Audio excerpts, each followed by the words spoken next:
this is a list of some of the things that are in Sharia law. There's more. Theft is punishable by amputation of the hands. Criticizing or denying any part of the Quran is punishable by death. Criticizing Muhammad or denying that he is a prophet is punishable by death.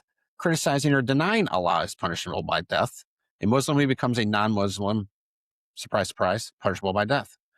A non-Muslim who leads a Muslim away from Islam is punishable by death. Evangelistic Christians, you need to watch out. A non-Muslim man who marries a Muslim woman is punishable by death. Homosexuality is punishable by death, but sodomizing boys is fine. That is insane.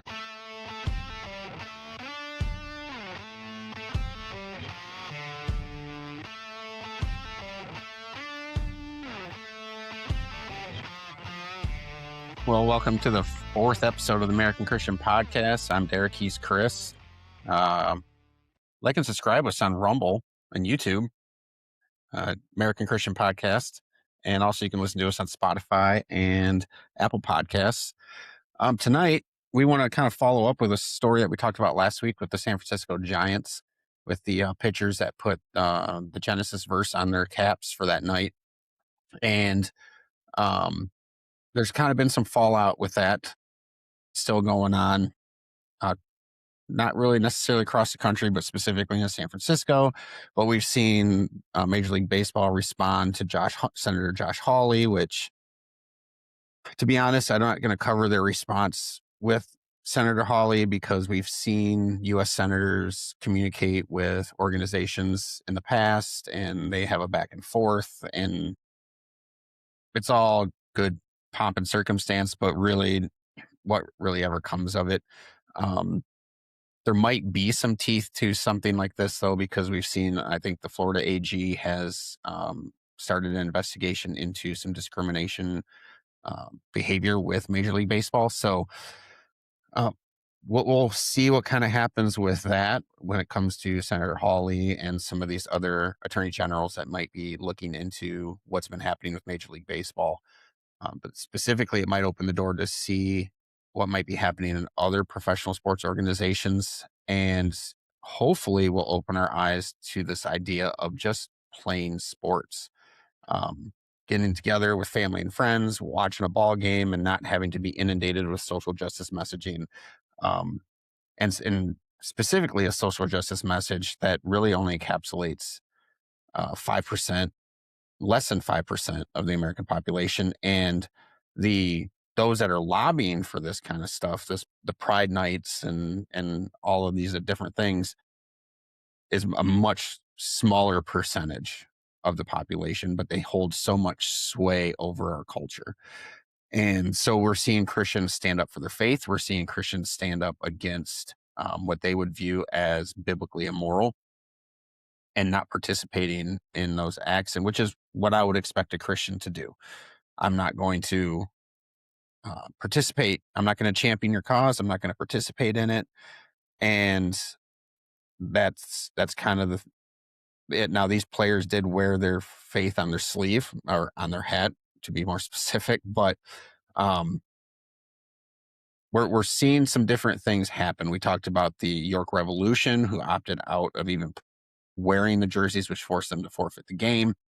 And we also see Texas Rangers. We need more of these guys. We need more teams like this. They have replaced Pride Night with Faith and Family Night. So not only do we have Florida adopting a faith and family attitude, but we also have the Texas Rangers doing this, and they are sticking to their guns. The Rangers are sticking to their guns, so to speak, on refusing to participate in Pride stuff and play baseball, which is what they're there to do. So hats off to the Rangers and the organization. It's great to see there. You see there in the picture, the players there with their kids during the Pledge of Allegiance. It's a beautiful picture. Just kind of, baseball is the American pastime. And what we see right there is the ultimate American dream of not just being a professional baseball player. That's not what I'm speaking of, but family, friends, and community. So hats off to the Rangers. Keep it up, guys. We enjoy that. I know I'm in Michigan, so the Tigers kind of are always in my heart, but the Rangers might be vying for a spot to take over a position there. So I really enjoy seeing that. Now, for contrast, we're going to see what's happening in San Francisco with some of the fans of the Giants. We have about a minute and a half clip here. It's a little bit long. We may stop it during it and comment on it, Chris, as we go through this, just to kind of point out some things. But there's a lot of interesting things happening in this video. So we're going to talk about bigotry and see what these San Francisco Giant fans think of these players who wore Bible verses on their hats. An underdog team is fun to root for, and obviously the Giants. Hold on, pause real quick. This lady's sign, most Christians aren't bigots. I would agree with that sign, but not with what her intent is, I don't think. Most Christians aren't bigots. Most Christians are just faithful. They stand on the truths of God's word in the Bible. And unfortunately, that clashes with the culture and the secular world. And unfortunately, we get labeled as a bigot, which we're going to go into that in a minute after this video, Chris. But I would agree with that statement, wouldn't you? Yeah, absolutely. I think that the problem here is that, and we'll talk about what kind of the idea of a bigot is, but I think that the problem is that as Christians, we cannot waver on some of these things that God has called us to throughout Scripture. And that doesn't mean that we necessarily have to shun these people and completely not do or not have anything to do with them, but and we actually need to have a lot to do with them, because we need to be able to kind of begin to sow a seed in their heart of grace, and kind of help bring them because we're all sinners in the end, at the end of the day, right? And we all can use this grace, but we need to understand that, just like at the woman at the well, where Jesus, or I'm sorry, the woman caught in adultery, where Jesus says, "Go and sin no more." Um, you know, that is kind of the approach that we have to take, is that we bring people in, we let them know that we love them and that we appreciate them, and that we really want what's best for them, right? And that's really what love is. Love isn't about just letting you do whatever you want to do. It's about um having your best interest in mind, and at the end of the day, heaven is your best interest, and so getting you to heaven, whatever that takes, is the most important thing. And so pointing to these people's lives is really important, but we can't waver on these things. And it's not because we're bigoted, but it's because we care. Yeah. Okay. So let's continue and see what some of these other fans might have to say. Hat tip to the San Francisco Chronicle for this video. And obviously the Giants aren't having the season that they want to have, but I can't support a bigoted team as well. You can't be bad and bigoted. I was just incredibly disappointed that they would do something like that, especially in San Francisco. If that's your... So what does she mean by especially in San Francisco? What is she admitting without admitting here? That Christians aren't supposed to live their faith out in San Francisco because San Francisco is a highly percentage of homosexuality, very liberal city. Christianity isn't well. I mean, I don't know what she's trying to say here. I mean, especially in San Francisco. That's kind of a weird phrase that she mindset, then don't even come and play for the Giants. So unless you're willing to champion Pride Night, you're not allowed to play for the Giants. If you don't want to participate, don't play. You're not welcome here. Okay, so remember a lot of what these people are saying when we get later to the end of the video and we start talking about that wonderful word that they're throwing around on their signs and everything. I mean, you can see it out here. Look at all the fans out here for the Giants. I mean, yeah, there's controversy and everything in life, so it's just, you just get through it in waves. You're not going to agree with everything everyone does, but, it's not holding them to it. It's like, okay, it happened and move on. Kind of would agree with that guy. I don't know that that's what he's talking about. If he means what I took it as what he means, but yeah, You're not going to be happy with everyone. Take it and move on. These players put Bible verses on their hat. Okay. They were going to be forced to wear pride jerseys. Okay. Take it and move on. You're not going to be happy with what everybody does. I think you were thinking the exact same thing there, Chris. Absolutely, yeah. I was gonna say I kind of agree with him. So, all right, let's see. The Bible thrown at me, for years. I've been thrown out of churches. I've been, and it's been a discrimination, in a lot of places. And to have my baseball team do it to me, it's like, that's not cool. It is not cool. Pitch better. Then, let's talk. Pitch better. Win some games. Was really okay. So I want to talk about that guy.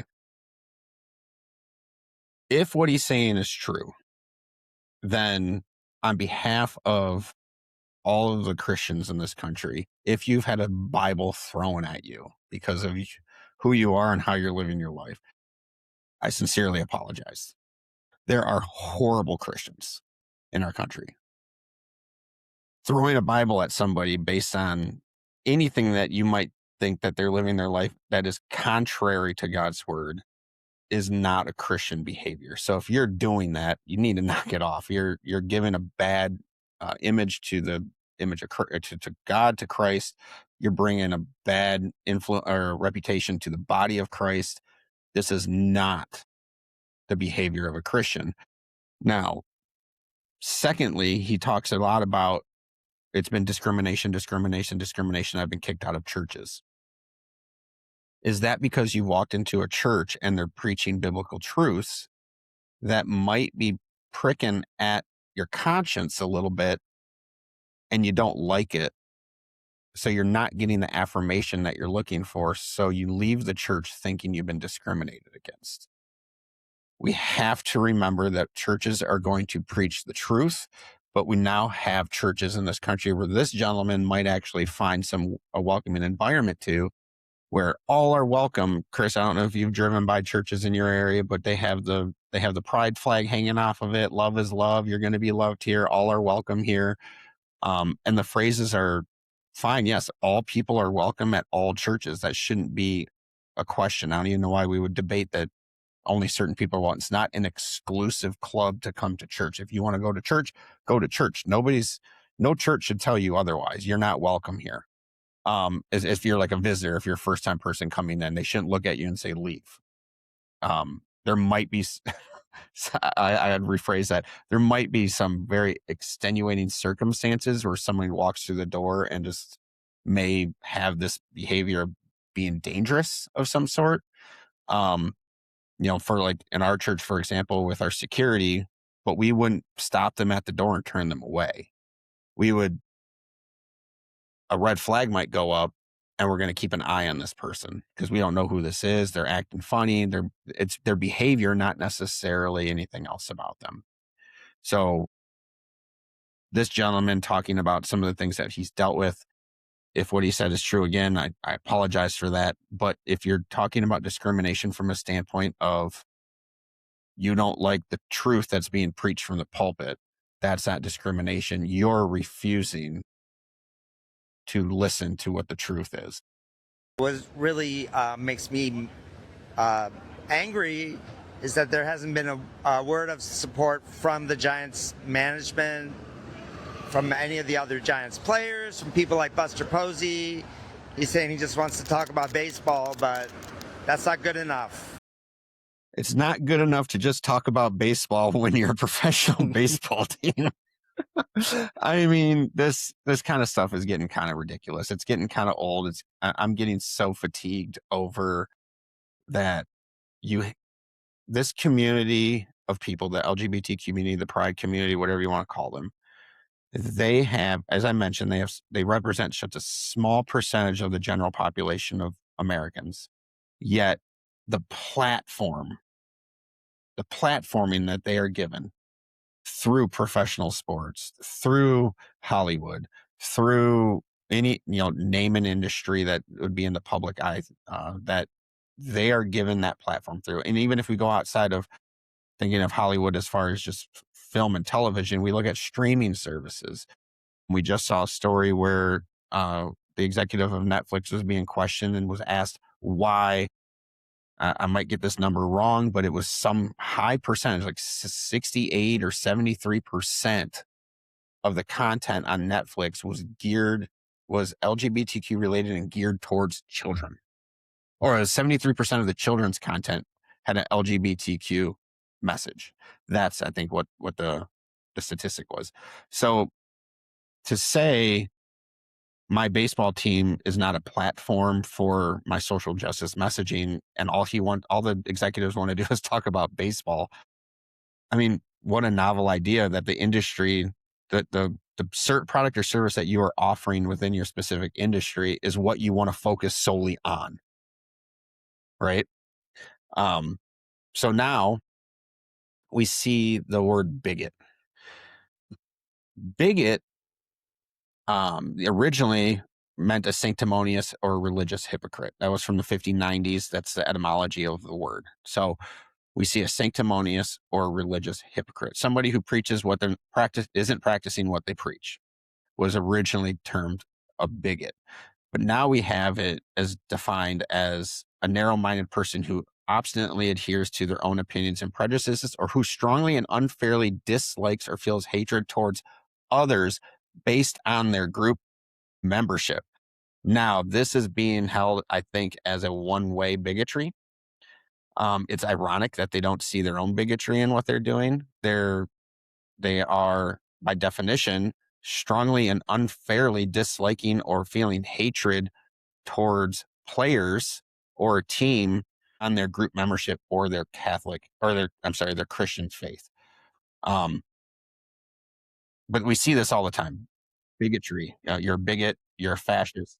The words that the left throws around at us, the secular left throws around at conservatives or at Christians, and they don't really know what they're saying.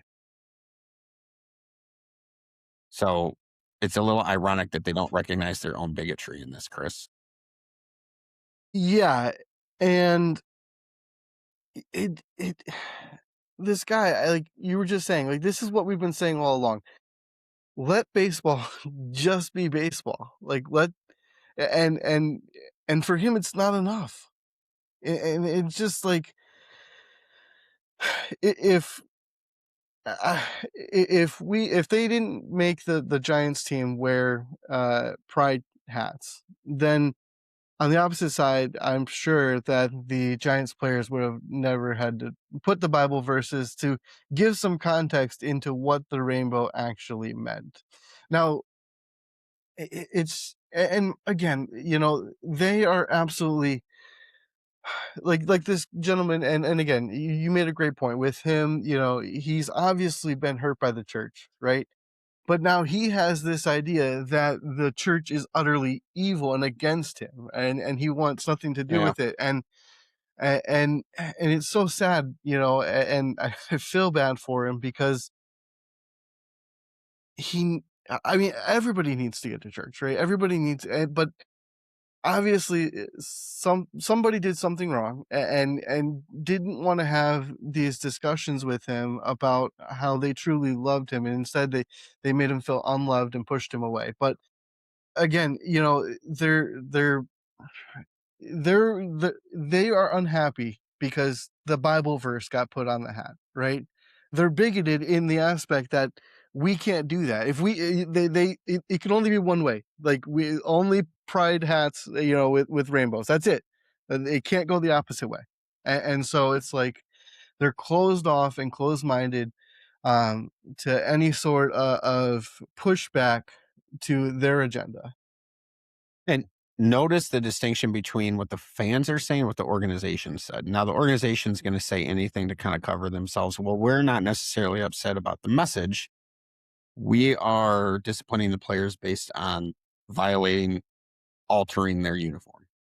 Mm-hmm. Whether you want to say that's true or just a cover story to cover themselves, that's completely up to you. I'll let you kind of interpret that how you may. But the fans, not a single fan in that video or that I've seen since this has happened has said, yes, I am also upset that they altered their uniforms. Has nothing to do with the uniforms with the fans. It has everything to do with the message. The Bible verse has a very specific message. And honestly, the verse that they put on there just was a reference to the rainbow that God put in the sky for Noah as a sign of his covenant. It had nothing to do with, like, we could go to Romans 1 and talk about how Paul talks about, there's messaging in there against homosexuality. There's a lot of things in Levitical law that talk against homosexuality. They didn't choose any of those verses. They chose the end of the flood, the sign of the covenant, the rainbow, God putting his bow in the sky as a sign. And that still just gets under their skin because it's still, I think they felt like it attacked their symbol, which is, the rainbow. So, but the distinction is very clear. The contrast seems very clear. The organization said what they said, but none of the fans are mad about the uniform. They're mad about the message. And let's not forget, the rainbow was ours first. Okay, they took it and they changed it, and they used what God had created as a way to say, I'm never going to flood the earth again. A promise to Noah, and they took it, and they could have used anything, but they decided to use what God had used, and take it and make it theirs. And then now they're upset that we are saying no, that was God's sign to us. Yeah. All right, we're gonna move on now to a pastor in Louisiana. At first sight, you might go, man, this pastor's, we got to put him in the octagon or something. But it might seem entertaining at first when you look at it. But I want to show the video, and I want to caution you. I know that we're a young podcast, and anybody that might be watching specifically on Rumble or YouTube, if you have any children nearby, I would not let them watch this video at all. So, warning, you've been warned, and we're going to play the video of Pastor Tony Spell and his reaction to I guess you would call him a disturber or a harasser or a heckler, disturber of the peace, whatever you want to call it. But we're going to watch a video of him and his reaction to this person, and we'll talk about maybe what we're hearing may have caused this. And I'd really like to have a discussion, Chris, about, was this an appropriate response? Should we as Christians say, yeah, go pastor? Should we as Americans say, yeah, go pastor? Or should we take a step back again in the spirit of objectivity, like we had last week, objective Christianity, and look at this through a different lens and see if what this pastor did was actually appropriate, given what was said or done? So let's watch it, and then we'll talk about it. So here you see, Pastor Tony Spell is going to be coming across the street from his church to this young man, and they have a little physical encounter.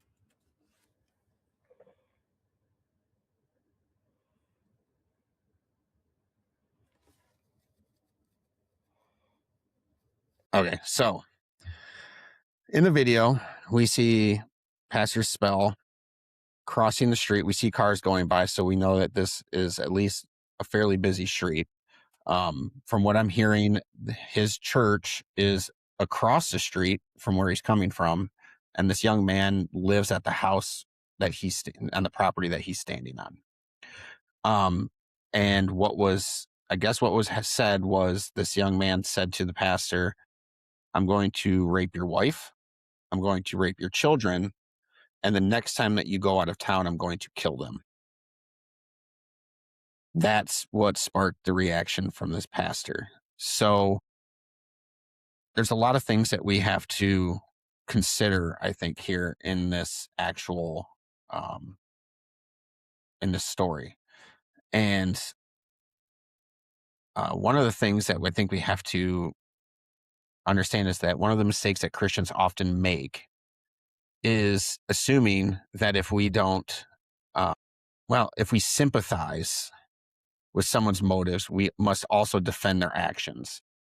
I don't think that that's necessarily biblical wisdom. So this incident has divided some conservative Christians. Some have rushed to completely condemn Pastor Spell. Others have rushed to defend him simply because they identify with his desire to protect his wife and family. I think that we have to slow down and look at this objectively. So if we begin with something that most Christian men instinctively understand, that if another man threatens to rape your wife or kill your family, something awakens inside of us, right? We have this instinct, this Papa Bear instinct to not let harm come to our family. God has created husbands and fathers with a responsibility to protect and provide for those entrusted to our care. So while Scripture never commands men to be vigilantes, right, it consistently presents men as guardians of their household. Nehemiah exhorted the people to fight for your brethren, your sons, your daughters, your wives, and your houses. Jesus acknowledged the concept of a strong man guarding his house in Luke as part of an illustration there. Protection is not toxic masculinity. It is biblical responsibility. If those threats were actually made, what that young man said, if those were actually made, no Christian should minimize them, I don't think. Those are not crude insults. They're violent threats. We've crossed the realm now, right? This isn't, oh, your faith is stupid.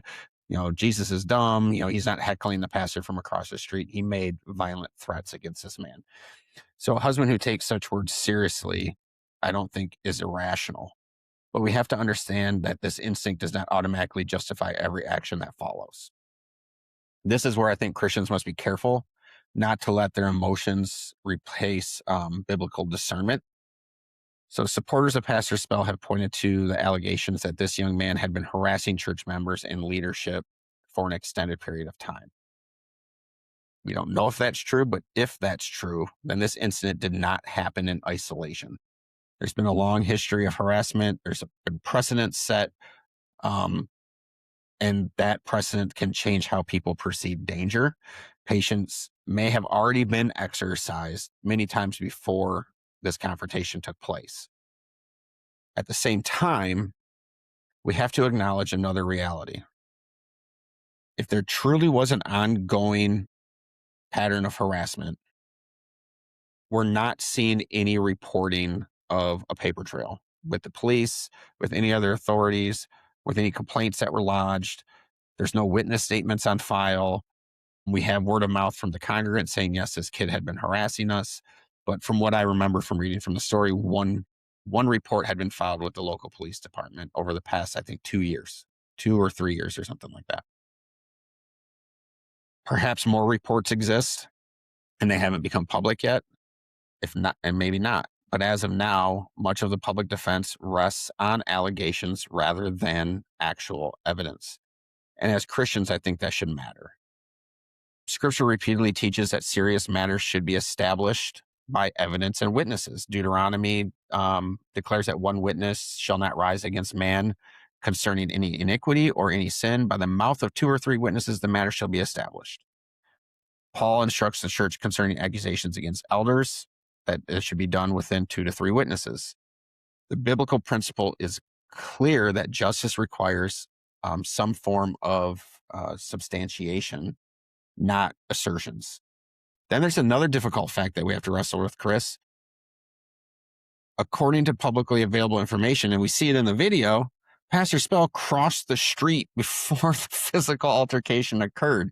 And that detail it really matters because there's a significant biblical and ethical difference between using force to stop an imminent attack and initiating a physical confrontation with someone who made threats. One is defense. The other raises questions about whether the response became punitive rather than protective. Paul reminds believers to repay no one for evil, Beloved, do not avenge yourselves, but rather give place to wrath, for it is written, vengeance is mine, I will repay, saith the Lord. So the following, in Romans 12, that chapter, the following chapter explains that God has entrusted civil government with authority to punish wrongdoing in Romans 13. We talked about that week 1 with biblical authority. We also must remember something else that many of us overlook. Tony Spell is not only a husband and a father, he is also a pastor. And scriptures place pastors under a higher standard of conduct than the average believer does. Paul writes that an overseer must be self-controlled, not violent, but gentle, not quarrelsome.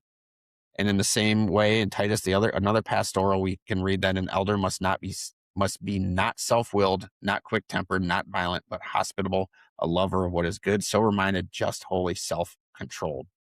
That higher calling does not require a pastor to abandon his responsibility to protect his family, but it does require extraordinary restraint, especially when other lawful options are available. So could there have been other circumstances unknown that made immediate action necessary? We don't. So it could be, certainly, why not? Right? Indeed. But we simply don't know that for sure. And this is why mature Christians should exercise caution when we see this video. I think that Christianity is under attack, that this is not just an isolated incident of Christians being attacked and hassled and persecuted, but that also comes with the territory. We're told that's going to happen to us. But I think the biggest detail, Chris, here is that Pastor Spell is under a much higher standard than the rest of us are as a Christian. We read that in the pastorals, what the qualifications of an elder are. And so, as somebody who's worked in the ministry as well, Chris, I'm very interested to hear what you have to say on whether Pastor Spell's actions here are justifiable, or if you think he crossed the line and stepped outside of what the qualifications of his office demand.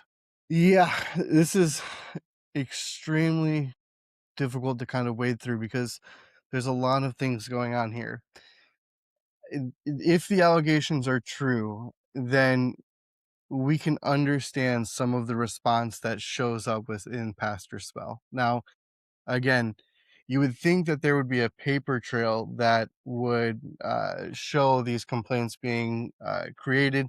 I think that especially if some of these threats were being made, this can't be the first time, that some sort of threat has been made, especially like you were saying, that there is, people within the congregation that say, he's been being a troublemaker for a very long time. So I would expect that the police would know of this situation. Now, again, it's very difficult because us as men, we are called to protect our family, and I will not, lie to you. Like, we have a firearm in our house to protect my family in case we are under attack, right? If somebody enters into our home, trying to do harm. But That's a distinction, though, isn't it? They're coming into your home. Exactly. And what scares me here is that Pastor Spell walked across the road. He had every opportunity to turn around and walk away, and instead he crossed that road. And the entire 10 to 15 seconds that he's crossing that road, he knows what he's going across the road to do. And the threat, he went to the threat didn't come to him. Now, the other thing here is that being in the military, I was in the military for 7 years, right? There is this idea of a like for like attack, right? If somebody's shooting at you with a pistol, you can't blow them up with RPG, right? It's just you have to have this like for like attack, and I know that their words, like I know that they're like, the protection of his family is a big concern, but those are words, and And until there is an avid or like an actual, threat occurring, I can't see how you walk across the road and beat this kid up. And then there's the point where, when is enough enough? Because obviously that rage kept going and going to the point where the guy is trying to protect his head, and Pastor Spell just keeps going. Oh, and I cut that video short. There's I way know, more. and it's it. And then again, the most important thing is the office of a pastor, right? Now, again, it doesn't require you to give up the ability to protect your family or this line of justice, but it surely requires you to discern situations and to really think things through and recognize the repercussions of whatever action you're going to take. And I mean, short of saying that this guy needs to step down, I can't foresee, unless there was something else that happened there. From what I have read and heard, these actions were unjustified. And again, what for me the biggest thing is him crossing the road, right?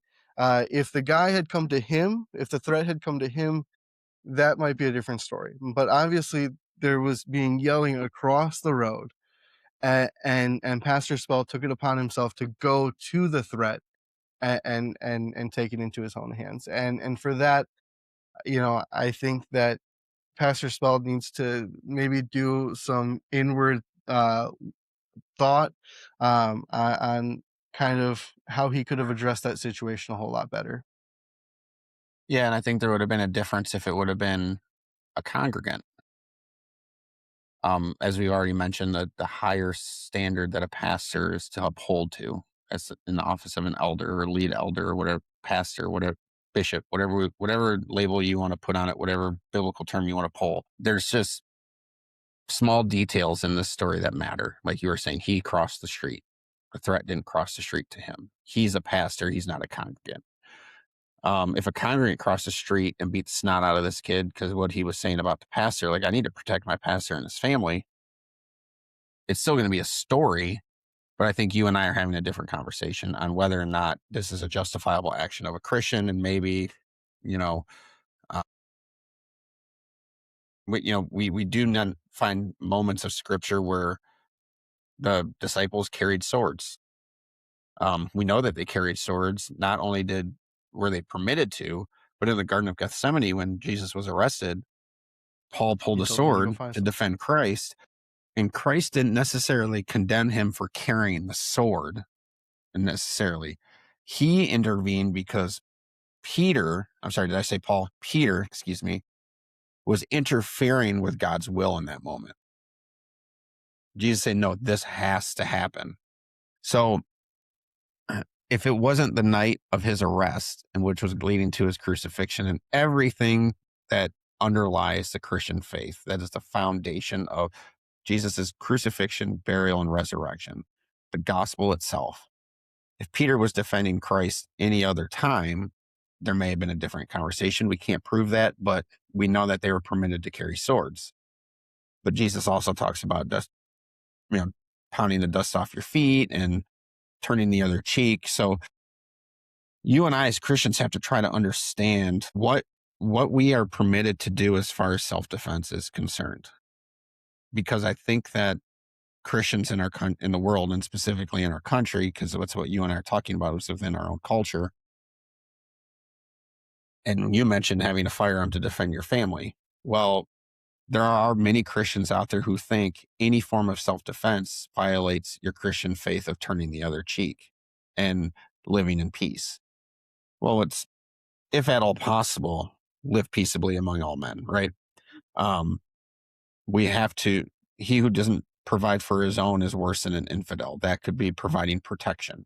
So we have to really look at these things from a bird's eye view, from a deeper theological aspect and in context, and look at every, scripture from front to back to determine what justifiable self-defense looks like.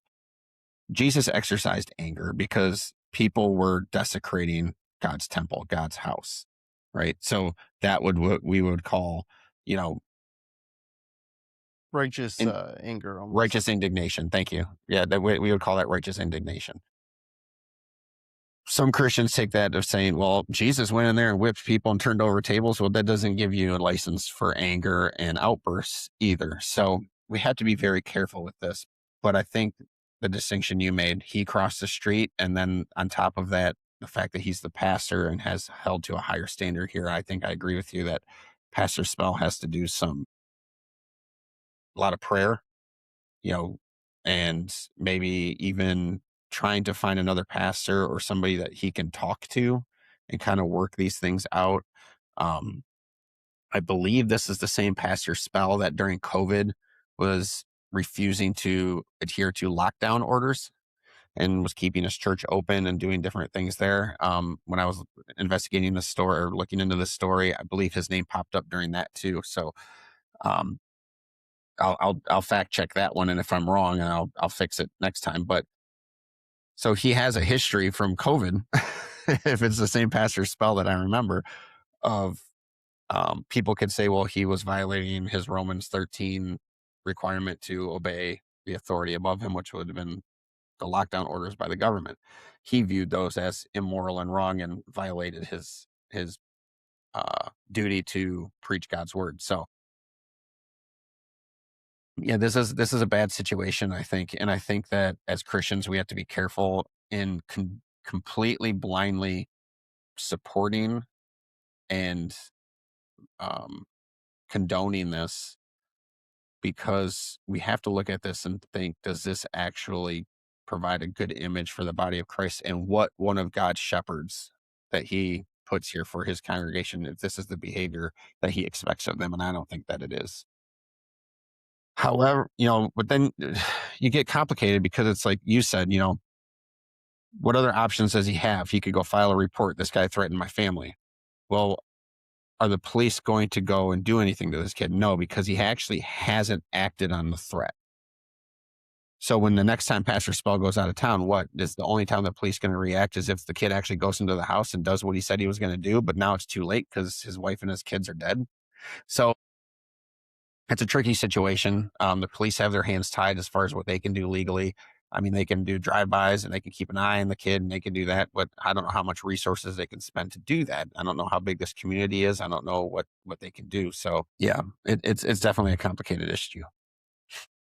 And can I add just one more thing there? So Absolutely. there's this idea of defensive versus offensive, right? Jesus tells the apostles to get some swords, and they say, well, we have 2 swords right here. And he says, that's great. That's what we need, right? And then, Simon Peter cuts off the ear of the Roman guard out of anger, right? And Jesus tells him, those who live by the sword will die by the sword. And the idea here is that the offensiveness, Peter going out and seeking this, Peter doing it out of his own anger, and that is one thing, right? That is not the same as being defensive, right? And I told this to another pastor one time. I said, listen, I carry, and there was this idea. I said, I never, ever, ever want to have to use my weapon ever. Right. And I said, if I ever have to use my weapon, I'm probably going to maybe like shoot them in the legs or something just to incapacitate them. Right. Because at the end of the day, I know where I'm going. Right. And that is, I am secure in that. But the person on the other side, right? I also care enough for them. And so it's this idea of, um, the how do you stop the threat, and then kind of, so that's kind of my thought that's going in here, is how could have Pastor Spell maybe have stopped the threat better, because I don't necessarily think this offensive kind of going against Yeah. him was the best opportunity. Now, I don't know how old his daughters are, but this is again where preparing your family I mean, when we go into ministry, we recognize that there is the possibility for us to make enemies, and that's not because we're going to seek enemies, but that's because the devil does not he targets those who are doing God's work, right? And so uh these things are going to be drawn to, you know, you if you're doing God's will. And so you have to be able to protect yourself, and that's when, you know, teaching your family to be able to protect themselves, and doing all these things that you might be able to do on the back end as well. I don't know if I mean, again, I don't know how old his daughters are, right? But you know, carrying some sort of pepper spray with them or something like that could obviously be another way. And again, these are kind of defensive measures versus the offensive. Yeah. Defense is the best offense kind of a thing. Yeah. Okay, so the Charlie Kirk American Heritage Act passed in Tennessee and will go effect on July 1st this year, which permits public schools from teaching the impact of the Judeo-Christian ethic on the American founding. So what we see in the American founding, though, is it's not necessarily that we can categorize it into a Christian nation or secular enlightenment project of some sort. It doesn't really fit in either. Both were influential, but they lived in a very... So colonial America was a very religious... it wasn't a private subculture. It was a very Christianized culture. It was part of the public language. Sermons really functioned as civic commentary. Moral reasoning was routinely expressed in biblical terms. Even when individuals disagreed on doctrine, like we still do today, the broader, the moral imagination of the society was still shaped by Scripture, especially in the Protestant form, if we think about it. So when we see founders talking about virtue, accountability, moral order, they're not inventing vocabulary that didn't exist from before. They're inheriting it from their from people that came before them. The constitutional structure of our country they built doesn't formalize that religious environment becomes law. The First Amendment prohibits the establishment of religion. There is no national church. There is no doctrine for tests for office. Originally, there really was. You had to be, I think, a member in good standing in a church in some colonies in the earlier states. You had to be a landowner. There were prerequisites, not only to hold public office, but to vote. So this is not anything that now you can just... I guess you can be dead and vote. You don't necessarily even have to own land or anything else. Some of the prerequisites that they had back then. The federal government is intentionally designed to remain neutral when it comes to religious traditions. However, we're going to get into this in a little bit. How neutral can the government stay to religious traditions, considering all the world religions that we have? How neutral can the government stay? That doesn't necessarily have anything to do with the Charlie Kirk American Heritage Act, but it will come into play here in a minute. The distinction matters here. The founders were not operating under a modern assumption of any kind of neutrality, cultural neutrality specifically. They were influenced by the Enlightenment, political theory. They read John Locke. They read Montesquieu. They read Plato's Republic. They read anything and everything they could get their hands on. And when it all got put into the blender and came out, we had this wonderful constitutional republic with God-given rights enshrined in a document that we call our Constitution. So it's not out of the realm of reality to say that the Judeo-Christian ethic, the Judeo-Christian moral standard had a heavy influence on founding and framing our country. And to dismiss it from our American classrooms is a travesty and it's not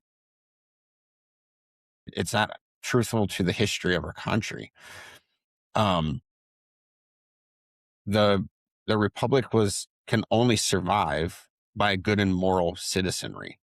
And that morality that they were speaking of came from the Judeo-Christian moral ethic that they read about. So this is a good thing that Tennessee is doing this. I believe other states have something similar or working on other things that are similar to this. Hopefully we start seeing this spread through some of these other states. But I am, for one, thrilled that the state government is stepping in and protecting teachers who have been wanting to take their textbook and say, look, there's more to it than this. Here's some other resources. Here's what the history tells us. Go, and be able to distribute some of these other philosophers that our founders even read, like Locke and Montesquieu and other things, and let them read some of these things like Common Sense and some of these other things that were written in the pamphleteers and all these wonderful things that happened. So I think this might change some American history classrooms in Tennessee for sure. And hopefully we see other states taking on the same kind of idea. Yeah, and I think it's important to highlight that this doesn't require schools to necessarily teach about the history. Now, you and I would agree that they should. But what this really does is it removes the liability from teachers and allows them to teach what actually occurred in history without the fear of repercussions. And I think that once teachers feel empowered to be able to do so, we're going to start seeing this kind of pop up more and more. And maybe we can get back on track on teaching on what our country was actually founded on. Because I think that there's this idea of separation of church and state, and it gets kind of played a little bit bigger than it should. I believe it was in one of it's not enshrined in the Constitution. It's enshrined in like the Anti-Federalist Papers or something like that. It was a letter written to the Danbury Baptists by Thomas Jefferson. They wrote to Thomas Jefferson concerned with their freedom to practice and to run their church, and they're concerned with this newly established government, what kind of effect that would have on their church, what the government would do to them. And he said, no, there has been a wall of separation between church and state where the government cannot cross that wall and interfere with the running of your church and your religious teachings and your faithful teachings. It was never meant to work in the converse. Matter of fact, they held church services in the Congressional Building in early America. So yeah, the church and state thing has been flipped on its head. It's completely misunderstood and it's misapplied across all liberal talking points. And it's just it's an attack on the church. Yeah, and it's trying to remove any sort of thing from from being taught in the schools. And again, that is why teachers probably feel like there is some sort of liability to take up on some of these topics, because they've been taught you can't say the Pledge of Allegiance anymore because it says under God, or all of these little things here that have really I think made teachers cautious of doing so. And so this is an added protection saying you cannot get in trouble for teaching what our country was founded upon. And I think that that's a really important, because again, it's going to allow teachers to be able to actually teach history. Yeah, and this might open the door for other types of reform within the school system, which I hope happens.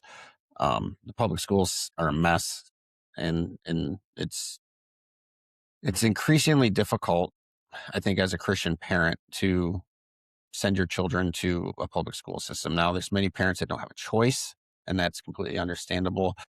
But if I will say this, if you're a parent that says, I send my kid into the school because that's a mission field, you're not sending your kid to the school to be a missionary. They're a young child, not trained to deal with the this extreme secular nature of that system. So it's a very difficult place for children to be, and to deal with the political nuances that are constantly happening in the system. And then sitting in a classroom being inundated with things that are deeply immoral. So I'm hoping that this act gets some teeth, moves on to other things, and really starts to reform the public school system in this country, to allow parents who really don't have the option of homeschooling or putting them in a private Christian school or something like that. It really starts to improve things a little bit along the way. So one of the things that I mentioned was that the federal government uh, has an intentional design to remain neutral with respect to competing religious traditions. Now, I think that can be true almost in all cases except one. And we're seeing this trend happening throughout the country. We're seeing it here, Chris and I, in Michigan, in Hamtramck and Dearborn specifically. But and then New York now has seen Mom Downey take office, and they're doing everything that he's doing in New York at this point is more of a socialist agenda rather than a Muslim agenda. However, we have seen many prominent Muslim political leaders, Ilhan Omar, Rashida Tlaib, and some others, who have been very outspoken about, and Ilhan Omar specifically, recently saying how she assimilated all the way to Congress. That's not assimilation. She doesn't understand what that word means. So, but Speaker Mike Johnson said on X, there are many Mamdanis popping up all around the country. It is a dangerous thing. This is not a joke. We're in a fight right now to save the Republic, and every American needs to take this seriously. Now, this could be addressing one of two things or both things. This could be addressing the fact that Mamdani is a member of the American Socialist Party. This also could be a slight tip to the fact that Mamdani is deeply Muslim, and that the Islamic faith is incompatible with our constitutional republic. And we're going to kind of get into that a little bit. I think it could be maybe a subtle messaging of both, Chris. That's personal. I don't know what your take on Speaker Johnson's comments here on XR. Yeah, so there's a few things. Obviously, this is coming off the primaries where Mabdani endorsed 3 candidates, and all 3 candidates won those primaries against their incumbent partners. And so there is this idea of socialism breaking out within the country, which in and of itself is a very dangerous thing. But again, it's, I believe, kind of pointing in both directions, right? We are seeing this Muslim uprising, and a lot of these values that they have don't necessarily blend with everything that's already here. Now, um, I don't know a lot about Sharia law, but I do understand that it is um, tied to a justice outside of our regular justice system. But I think the other thing that we're seeing, like in Hamtramck, they just passed a resolution that allows uh, basically sacrificing of goats and lambs and this stuff in your backyard, right? And you and I were talking about this, like you can only imagine your kid walking outside to try to enjoy, playing outside in their backyard, and your neighbor next door is cutting the throat of a goat and sacrificing it, and it's just like this is getting way out of hand. And you know, it's spreading rapidly. You and I were talking about how the mayor of Dearborn told the pastor there that the day that you leave my city, I will throw a parade. It'll be the happiest day for this city. And it's Yeah, like Abdullah there, Hamoud. there is a complete um attack against Christianity, and it is happening more rapidly than we can probably even understand. These mini mandanis popping up everywhere around the country. If we don't, step up, uh, it's going to change very quickly. And don't forget, Mayor Hamoud's comment was in response to a city council meeting where there was public comment invited, and I believe he was a pastor, stood up and was, when I remember, very tactfully and politely expressing his concerns of the renaming of a street after a known terrorist. So, Yes. and then he was interrupted and basically told, "You're not welcome here. This is not your town. I'll happily throw a parade," and all that, like you already said. So, mentioning Sharia law, this is a list of some of the things that are in Sharia law. There's more.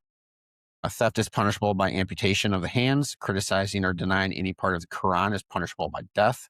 Criticizing Muhammad or denying that he is a prophet is punishable by death. Criticizing or denying Allah is punishable by death. A Muslim who becomes a non-Muslim, surprise, surprise, punishable by death. A non-Muslim who leads a Muslim away from Islam is punishable by death. Evangelistic Christians, you need to watch out. A non-Muslim man who marries a Muslim woman is punishable by death. Homosexuality is punishable by death, but sodomizing boys is fine. That is insane. I'm not going to read the next one. Girls' genitalia should be cut.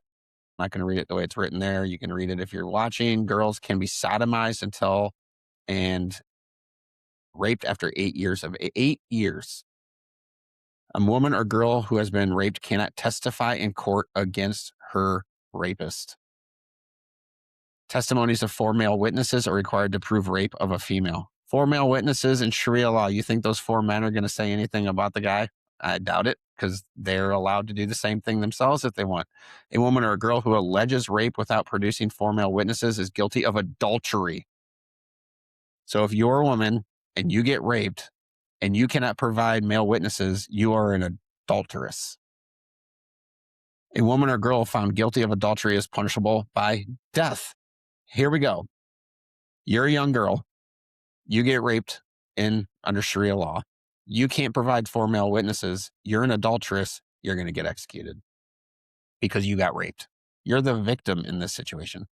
A male convicted of rape can have his conviction dismissed by marrying his victim, because that's exactly what the victim wants. Muslim men have sexual rights to any woman, girl not wearing a hijab. That would be every non-Muslim woman and some within Islam, because not all of them wear hijabs. A woman can have one husband who can have 4 wives, up to 4 wives. Muhammad can have more. And he's been known to be marrying children, young women when he was alive. A man can beat his wife for insubordination. Could you imagine, Chris? Your wife didn't do something you asked her to do, so you just go beat her. A man can unilaterally divorce his wife. A wife needs her husband's consent to divorce. So you can see how very oppressive and very restrictive to women this is. But then we get down to outside of the women, meat to eat must come from animals that have been sacrificed to Allah or halal, and Muslims should engage in taqiyya and lie to non-Muslims to advance Islam. Now, taqiyya is a word where it gives Muslims the permission to lie. So I guess the example would be when non-Muslims confront Muslims about facts that Muslims wish to hide regarding Sharia law or errors in the Quran or other parts of their faith. Muslims often lie with a straight face, even on record and in front of other Muslims who nod in agreement to approve and to participate in taqiyya as well as kitman, the related practice of telling half-truths, as Muhammad instructed in the Ibn Ishaq, the life of Muhammad, so which is a biography on Muhammad's life. This is something that we have heard throughout our country by prominent Muslim leaders, that Sharia law needs to be instituted in the United States. I don't want to live under this. I don't think you want to live under this. I don't think your wives and daughters want to live under this. Our constitutional republic and our Constitution are completely and 100% antithetical to this list. Now, outside of this list, another startling fact is that 81% of United States Muslims say that violence in defense of Islam is acceptable. The global median is 72%. So 81% of US Muslims say that in order to defend Islam, violence is permissible, say that that's okay. So we are living in a country where 81% of US Muslims believe that if you or I attack Islam verbally or just with logic or try to debate it, that could be viewed as an attack against Islam, that violence is an appropriate response. Now, we talked about taqiyya, they'll lie, but violence is definitely a justifiable reaction to that sort of attack. So when Mike Johnson says mini Mamdanis are popping up all around the country, yes, we can see that socialism would be part of it because he is a member of that party. But we also see that this could be subtly pointing to the fact that Islam and the Muslim faith are very dangerous ideologies for our country. And it's no secret. There's montage videos. You can find them out there of different imams and really political leaders talking about how their intent to take over the country from within. It exists. You can find it. It doesn't take very long to find it. I wish I would have pulled one up here to play, but I didn't. But they're out there, and we can see them talking about it. So you and I, as Christians, I think, Chris, have to make a decision here. At what level are we willing to defend our faith in the face of something like this? You know, this I think we're heading towards down a road to a point where we could face something that we've never faced in this country if we're not careful, which is looking in the face of death to defend our faith and to not deny Christ. So I think he's right. This is not a joke. Yeah, and if you were to go back and ask our founding fathers what they thought of this here, I don't think they would be able to comprehend it. This is just, it's insane. The some of the stuff on this list, and a lot of it is punishable by death. And the crazy thing is that there's just like criticizing or denying Allah, right? Well, that's any Christian. All of a sudden, we're all dead, right? Criticizing Muhammad, criticizing or denying, the Quran. I mean, literally anybody who does not is not a Muslim is pretty much what they want is death. And that's just downright insane. And this contrasts to, again, what I was kind of talking about at the beginning here with the guy in the wheelchair, back when we're talking about the San Francisco Giants, is that our goal should always be to bring everybody to a relationship with Christ, right? And with God.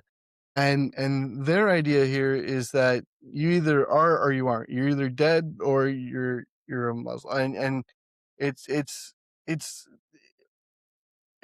it makes no sense. And it's just it kind of hurts to think that this is what's being pushed, and people don't realize kind of what's going on in our country, and the fight that we are going to have to fight in order to just keep America free. Because if this stuff gets into our justice system, um, you can bet your entire life savings that uh, it is going to be a completely different life for us. I mean, this just looking here, I'm at a loss for words. We have to remember that this isn't new. This has been going on for a little while now. I mean, Rashida Tlaib was in office in 2016, talking about impeaching Trump. We're going to impeach she had some profanity to say about President Trump at the time, not yet President Trump. She was already talking about impeaching him before he even took office. Or was she? Yeah, but either way, early on. So she's been there, it's been 10 years almost now that we've been dealing with some of this, with at least. And now we have in the California U.S. House, we have Aisha Wahab running for California House. Here in Michigan, Chris, we have Abdul El Said running for U.S. Senate. New Jersey has their own Adam Hamaway. He's a little bit more tricky to nail down, but we have three major candidates running for prominent legislative positions in our country whose faith does not marry with what our American constitutional republic dictates. So when I mentioned that the founding was designed to remain institutionally neutral when it came to competing religious traditions, I think that you're right. I don't think that the founders would necessarily agree with this. I mean, we know about Thomas Jefferson and the Tripoli Pirates. I'm sorry. That was his campaign against the Muslims of the time. So this isn't, they were not ignorant to Islam and how dangerous Muslims could be. So, and their history of not colonization, they colonized through through fear, and through force. So when people point the fingers at you and I as European descent and say you guys are colonizers, well, I didn't necessarily colonize anything. That isn't necessarily going on presently, but Islam is still colonizing through conquering, and right now they're conquering through political systems. Specifically in the United States, we see that there's more force and some other things going on overseas, but the infighting that happens between like the Muslim Brotherhood and ISIS and some of these other things that are going on over there. But within the United States, we haven't seen it reach the level of violence that historically they're known for. But do not be deceived. That is part of the plan. You get a foothold in the political system, you start changing the system from within, and then you can start instituting some of these things that you're seeing on your screen right now. It's not a joke, as Mike Johnson says. So even if he's only mentioning the socialism aspect, it's still not a joke. It's just, it's very dangerous. So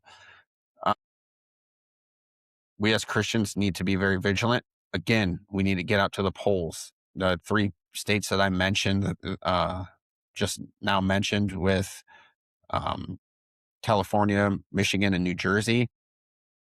Go out, cast your vote. Look at the candidates that you have on the Republican side. Again, we are going to have our primaries coming up here in Michigan soon. We have to make sure we get the best candidate possible, the most moral candidate possible to go up against Abdullah el-Sayed. He's more than likely going to be that front runner on the Democratic side. So Christians in your states, it's time to rise up and start getting active at the polls and start trying to quell some of this. We have 104 million people that sat the election out, who stated they were going to sit the election out. We talked about that a month ago. That's just the 104 million who didn't vote. We have to remember there's many more of us who actually showed up, casted a ballot in that last election. So we have the numbers. We have the ability to shape the American culture, not necessarily as a Christian nationalist ideology, but just as a moral and civil society, and to uphold our constitutional republic as it was designed to do, as it was designed to run. So, thanks for joining us this week, Chris. They can follow you at Pastor Chris USA on YouTube. You can like and follow us and subscribe on YouTube at American Christian Podcast on YouTube and Rumble, American Christian Podcast on Spotify and Apple Podcasts. Chris, anything you want to say to these folks? Yeah, I mean, so you can follow me again at Pastor Chris USA, but if you want to meet me in person, I'm going to be preaching in Benton, Wisconsin, coming up 4th of July weekend. And so you can reach out if you want to go there, or also they can come meet me in person in Lincoln Park, Michigan, coming up August 2nd. So lots of ways to reach out. And again, this podcast is your podcast. We want to be involved, and we want you guys to be involved as well. So come meet me, and it'll be a ton of fun. All right. Thanks a lot, Chris. And we'll see everybody next week.